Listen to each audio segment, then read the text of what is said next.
तो ये संसार को उत्पन्न करने वाले कौन है? कर्ता मतलब परमात्मा। तो कहते ये परमात्मा ने पूरे विश्व को उत्पन्न किया है, मतलब जन्म दिया है ना। जैसे माँ पुत्र को जन्म देती है तो प्रसव किया, या गाय बछड़ा देती है तो प्रसव किया। उसी प्रकार स्वर्ग लोग हो, ऊपर 7 लोक है ना, भूरलोक, भौरलोक, जनलोक, महरलोक, तपलोक, सतलोक, अतल, बीतल, सुतल, तलातल, रसातल, महातल, पताल, 14 लोकों का उत्पन्न करने वाले कौन है? परमपिता परमात्मा। 14 लोक में जो प्राणी रहते हैं, चींटी से हाथी पर्यंत, सबका पालन करने वाले कौन है? परमपिता परमात्मा। और सबके रक्षा भी करने वाले कौन है? वही परमपिता परमात्मा। वो परमपिता परमात्मा सर्वज्ञ है, सर्वत्र है, उससे कहीं खाली। मुंह से मत बोलिए, आप लोग इशारे ऐसे किए, मुंह से मत बोलिए।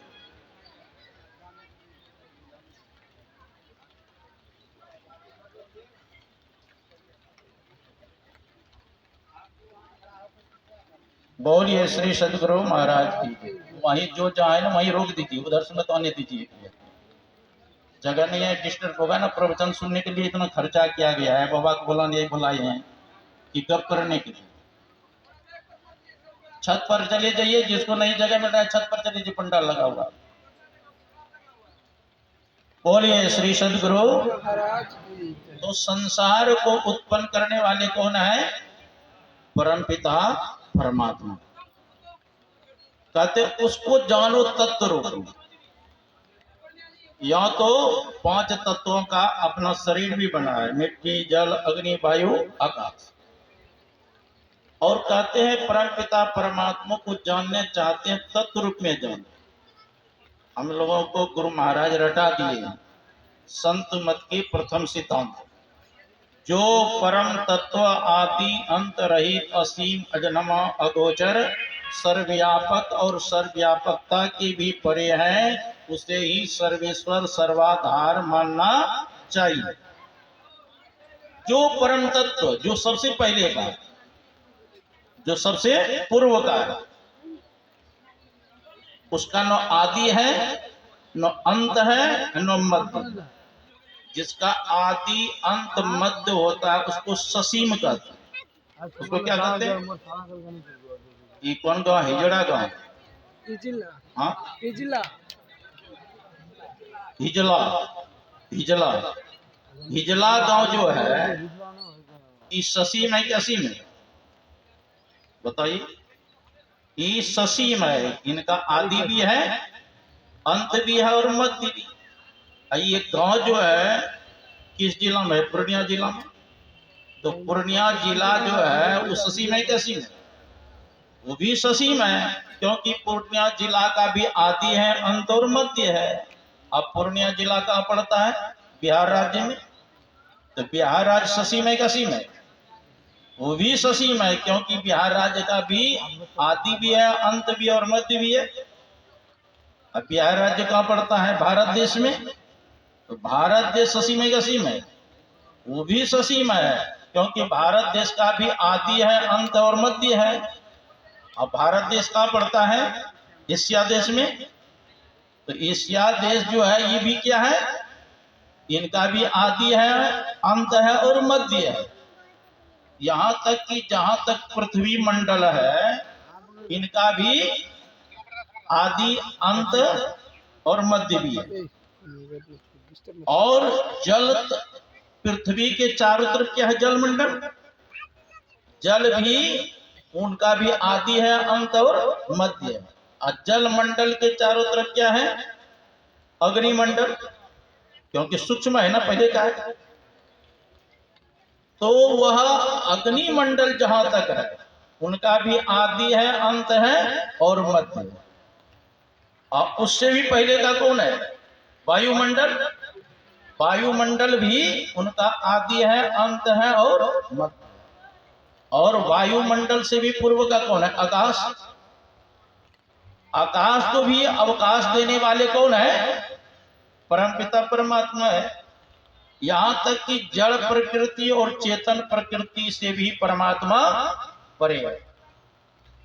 परमात्मा का न आदि है, न अंत है, न मध्य है। उसी के लिए परमात्मा को क्या कहा गया? असीम कहा गया। तो कहते हैं उस परमपिता परमात्मा जो असीम है उसको जान, जो परम तत्व आदि अंत रहित असीम अजन्मा परमात्मा को अजन्मा का मतलब जन्म नहीं लेते। लेते हैं जन्म? कैसे नहीं लेते हैं? आप लोग टीवी में देखते हैं कि भगवान कृष्ण जन्म लिए कहा? कंस के कारागार में, मथुरापुरी में। अभी भी बना है ना, देवकी के गर्भ से। भगवान श्री राम अयोध्या में जन्म लिए किनके गर्भ से? मां कौशल्या के, है ना। तो कैसे नहीं जन्म हुआ? तो देखो, जानना चाहिए जन्म किसका होता है। जन्म शरीर का होता है, आत्मा का जन्म नहीं होता। और जिसका जन्म होता है उसकी मृत्यु होती है कि नहीं? क्योंकि भगवान कृष्ण स्वयं गीता में कहते हैं, जातसी ध्रुव मृत्यु ध्रुवम जन्म मृतस्य च तस्मात् परिहारेर्ते न त्वं सुचितुमर्हसि। हे अर्जुन, जिसका जन्म हुआ उसकी मृत्यु अवश्य होगी, और जिसकी मृत्यु हुई उसका भी जन्म अवश्य होगा। देखो, भगवान कृष्ण के पिता कौन थे? वसुदेव, मां देवकी। वसुदेव और देवकी की शादी में, और रथ पर बैठे दोनों। और रथ कौन हाँक रहे थे? कंस। भाई था चचेरा, देवकी चचेरी बहन थी। रथ हाँक के जैसे जा रहे थे, आकाशवाणी हुई, अरे मूर्ख कंस, जिस बहन और बनोई को तू प्रेम से लिए जा रहे हो ना रथ पर, इसी के 8वें पुत्र तुमको मारे। क्या करेगा? 8वां पुत्र तुमको मार डाले। इतना सुनना था। कंस म्यान से तलवार निकलता है और देवकी के बाल पकड़ करके अब तलवार चलाना ही चाह रहे थे। वसुदेव ने पकड़ लिया, कहा, अरे कंस, ये तो तुम्हारी बहन है ना, अभी तो मांग से सिंदूर भी नहीं हटा, तो मारना कैसे चाहते हो? सुना नहीं आकाशवाणी ने क्या कहा? इसका 8वां पुत्र हमको मार डालेगा। तो वसुदेव जी ने कहा, मृत्यु जन्मगताम वीरो देहेनो स्व जायते अत्वा शतान्ते व मृत्यु प्राणी नाम द्रव्य। हे कंस, जिसका जन्म हुआ उसकी मृत्यु अवश्य हो। आज हो, कल हो, या परसों हो, या वर्ष हो, मरेगा कि नहीं मरेगा? शरीर का नाश होता है। भगवान कृष्ण के मित्र थे कौन? उद्धव। और मंत्री भी थे, सलाहकार भी थे। भगवान कृष्ण ने उद्धव से कहा कि मेरे माता पिता को जाकर के आत्मस्वरूप का ज्ञान कर, क्योंकि मेरे माता पिता समझ रहे हैं कि मेरा पुत्र था, यहां से चला गया द्वारिकापुर, है ना। तो मेरे लिए वह बहुत चिंतित है, दुखित है। तुम जाकर के उनको आत्मस्वरूप का ज्ञान करो। उद्धव जी गए वृंदावन।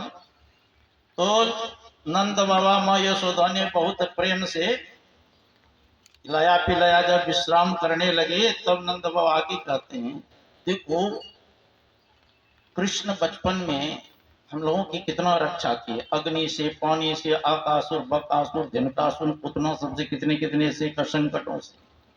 और इंद्र ने इतना वज्रपात किया, और उन्होंने गोवर्धन पर्वत को अंगुली पर रख करके हम लोगों की रक्षा की।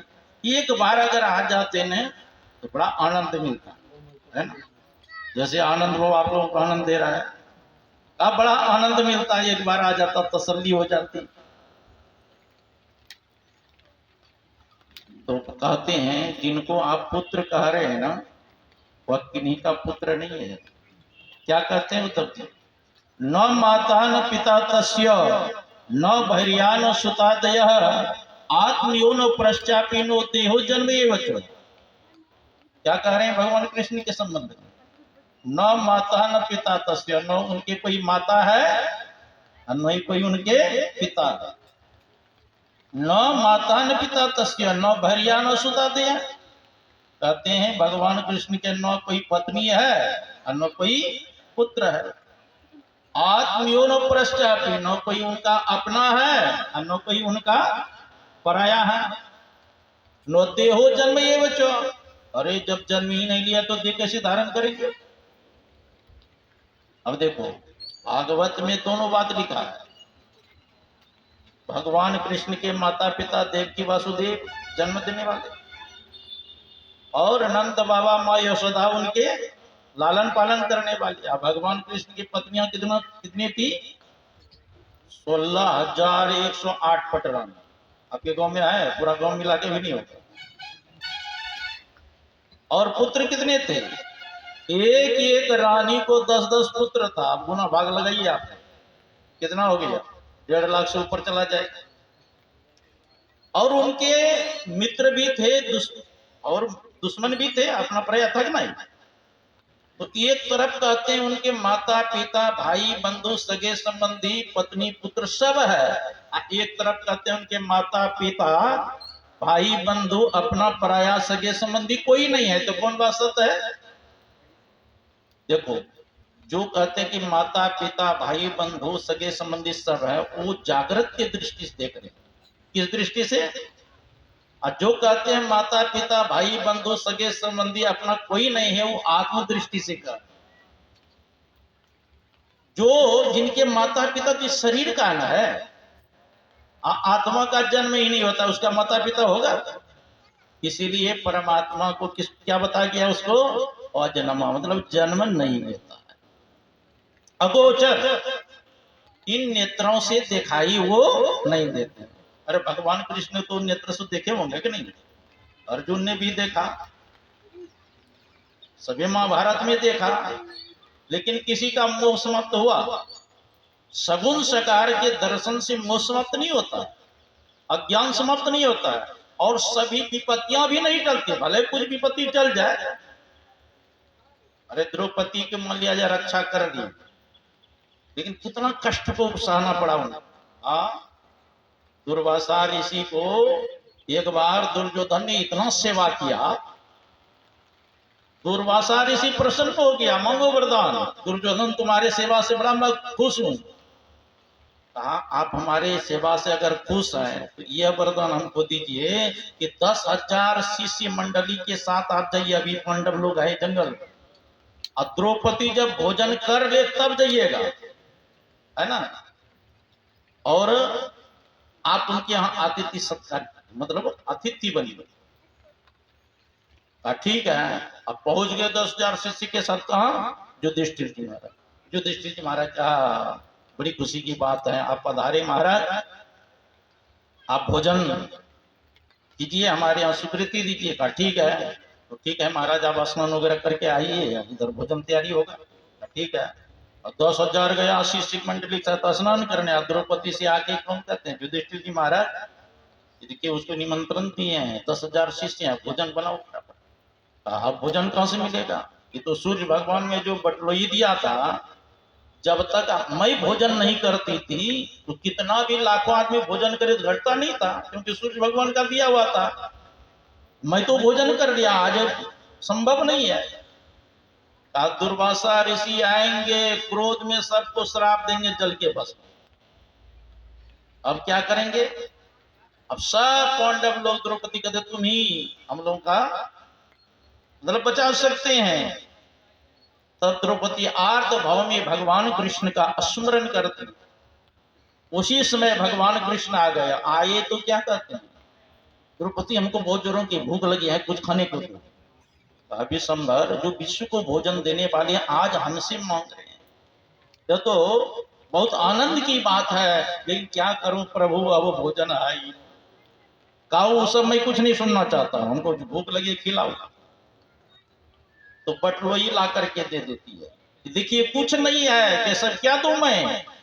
तो भगवान कृष्ण देखने लगे, अब बगल में पत्ती थोड़ा था ना साग का लगा हुआ, और वही पत्ती थोड़ा सा भोग लगा लिए कि दुर्वासा ऋषि जितने जे 10,000 शिष्य के साथ सबका पेट फूलने लगा। अरे भागो जल्दी से, लगता है आगे आओगा कृष्ण।